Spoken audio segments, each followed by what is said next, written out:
સમયમાં કવિ સરદાર વલ્લભભાઈ પટેલ, જેમને ભારત રત્ન વહેલા મળવો જોઈતો હતો, એમને ભારત રત્ન મોડો આપ્યો અને એમને નરેન્દ્રભાઈ મોદી 5 ઓગસ્ટ 2019 દેશની સંસદમાં નરેન્દ્રભાઈ મોદીના નેતૃત્વમાં આ દેશના છોટે સરદાર આદરણીય 370 વર્ષથી દૂર થઈ એમાં એક વોટ આપના પ્રતિનિધિ તરીકે મારો પણ હતો. સરદાર સાહેબનું સ્વપ્ન તું એક ભારત શ્રેષ્ઠ ભારત વિકસિત ભારત બનશે.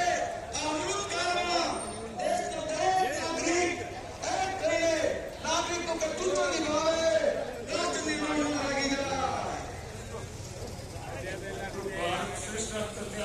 આ દેશમાં બનેલી સ્વદેશી વસ્તુઓ વાપરીશ. ભારત માતા કી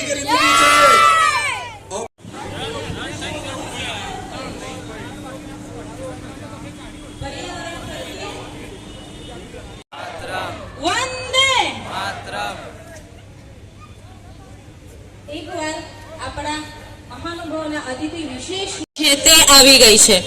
રામજી મંદિરથી શરૂ થનારી આ યુનિટ માર્ચને પ્રસ્થાન કરવા માટે હું આપણા મહાનવંતા મહેમાનોને વિનંતી કરીશ